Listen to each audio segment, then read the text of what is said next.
Cocktail বিস্ফোরণ থেকে নিরাপত্তা ইস্যু, সবকিছু ছাপিয়ে ডাকসু নির্বাচন ঘিরে ঢাকা বিশ্ববিদ্যালয়ের ছাত্র রাজনীতিতে ফের উত্তেজনা।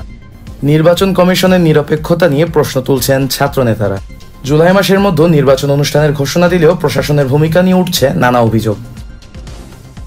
ছাত্রদলের সাধারণ সম্পাদক নাহিদুজ্জামান শিপন সম্প্রতি ঘটে যাওয়া শাহরিয়ার আলম সাম্য হত্যা ও ককটেল বিস্ফোরণের কথা তুলে ধরে বলেন, প্রশাসন প্রথমত আমরা বিগত কিছুদিন আগে যখন আমাদের একজন সহযোদ্ধা শহীদ হলেন, আমরা তখন কিন্তু এই প্রশাসনের ব্যর্থতার দায়ে তাদের শপথ থেকে সরে যাওয়ার আহ্বান জানিয়েছিলাম, তাদের পদত্যাগ আহ্বান করেছিলাম। যে প্রশাসন শিক্ষার্থীদের নিরাপত্তা দিতে ব্যর্থ এবং সেই প্রশাসন যদি দিনক্ষণ বেঁধে দেয় যে এই সময়ের মধ্যেই হবে, আগে আমরা তাদের কাছে আহ্বান জানিয়েছি, আগে আপনারা শিক্ষার্থীদের পরিবেশ নিশ্চিত করেন যেখানে শিক্ষার্থীরা ভয়হীন পরিবেশে ভোট প্রয়োগ করতে পারবে। বিশেষ করে আমাদের ঢাকা বিশ্ববিদ্যালয়ে প্রায় অর্ধেক শিক্ষার্থী ক্যাম্পাসের বাইরে অবস্থান করে, তাদের ক্ষেত্রে এই পরিবেশটা অত্যন্ত জরুরি। অন্যদিকে ডাকসু হওয়ার পরিবেশ ক্যাম্পাসে আছে বলে মনে করেন বাংলাদেশ গণতান্ত্রিক ছাত্র সংসদের আহ্বায়ক আব্দুল কাদের। 5 আগস্ট পরবর্তী শিক্ষার্থীদের প্রধান আকাঙ্ক্ষা ছিল যে শিক্ষাঙ্গনে যে তারা আমূল পরিবর্তন ঘটাতে চান, সেই জায়গা থেকে অবশ্যই ডাকসু কার্যকর করা উচিত, যে ছাত্র সংসদ কার্য করা উচিত। তো আপনি যদি দেখেন যে এটা আলটিমেট, যদি আপনি মূল যে আক্ষরিক চিন্তা করেন, ডাকসুটা শিক্ষার্থীদের প্ল্যাটফর্ম, শিক্ষার্থীদের অধিকার আদায়ের প্ল্যাটফর্ম, সেই জায়গা থেকে শিক্ষার্থীরা তখন যে হচ্ছে একটা পরিবেশ তৈরি করেছে, আমার মনে হয় সেই পরিবেশ এখনো আছেন, কিন্তু একটু বিরূপ দিকে যাচ্ছেন। কিন্তু সেটাকে কেন যাচ্ছেন? যদি আরো দ্রুত হতো তাহলে সেই বিরুদ্ধে যাইতো না। এদিকে নির্বাচন কমিশনে একটি রাজনৈতিক পন্থী শিক্ষকদের প্রাধান্য পাওয়ার অভিযোগ করেন ইসলামী ছাত্র শিবিরের প্রচার সম্পাদক মোহাম্মদ সাজ্জাদ হোসেন। এই নির্বাচন কমিশনে একটি শিক্ষক দলের প্রাধান্য, একটি রাজনৈতিক পন্থী শিক্ষক দলের কিছুটা প্রাধান্য আছে। তাও আমরা মনে করছি যে আমাদের শিক্ষক যারা আছেন তারা এই ব্যাপারে সুষ্ঠু ভূমিকা পালন করবেন, যেহেতু ছাত্রদের গণদাবির সাথে জড়িত, তারা যে দলের সাথে জড়িত হন। আমরা আশা করছি, তবে কিছুটা শঙ্কার জায়গা এই জায়গা থেকে তৈরি হয়েছে।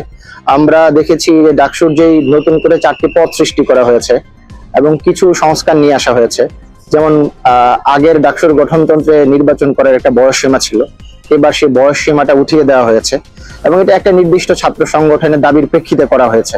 এই জায়গায় আমাদের কিছুটা শঙ্কার জায়গা তৈরি হয়েছে, কিন্তু আমরা মনে করছি যে একটা ডাকসুর যে গঠনতন্ত্র আছে, সকলের ঐক্যমত্যে একটা নির্দিষ্ট পরিমাণ সংস্কার হওয়া উচিত। দলগুলোর সিদ্ধান্তকে আমলে নেওয়া হচ্ছে বলে অভিযোগ জুলাই আন্দোলনের অন্যতম সমন্বয়ক ওমামা ফাতেমার।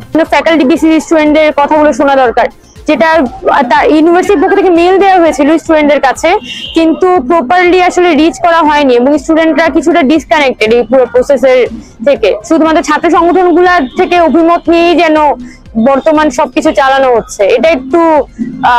এটা একটু ডিস্ট্রেসিং আর কি, যে শুধুমাত্র ছাত্র সংগঠনগুলোই কেন এখানে স্টুডেন্টদের প্রতিনিধি হয়ে আছে, বাকি সকল স্টুডেন্টদের প্রতিনিধিত্ব তাহলে কোথায়? নির্বাচনের জন্য গণতান্ত্রিক প্রেক্ষাপট প্রস্তুত করতে ব্যর্থ হয়েছে প্রশাসন বলে অভিযোগ বিপ্লবী ছাত্র মৈত্রীর সভাপতি নজিয়া হাসিন রাশার।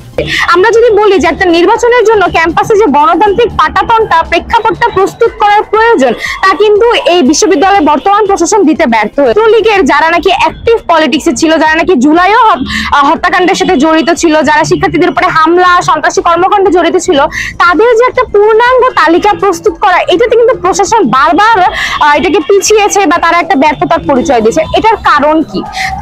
এটা যে যারা সেই সময় ছাত্রলীগের রাজনীতি করতো, ছাত্রলীগের সন্ত্রাসী কর্মকাণ্ডের সাথে জড়িত ছিল, তারা এখন দিন শেষে অন্য কোনো দল বদল করে চলে গিয়েছে এবং যদি ছাত্রলীগের তালিকা করতে হয় তাহলে সেই দলের নেতাকর্মীদেরও নাম প্রকাশ করতে হবে। যে বিশ্ববিদ্যালয়ের প্রশাসনের যে ডাকসুর উপর আধিপত্য, সেই প্রশাসনিক আধিপত্যটা এখনো রয়ে গিয়েছে। আগে যেখানে ভিসি সকল সিদ্ধান্ত নিতেন, সেখানে হচ্ছে এখন সিন্ডিকেটের পরামর্শে সিদ্ধান্তগুলো নেওয়া হবে।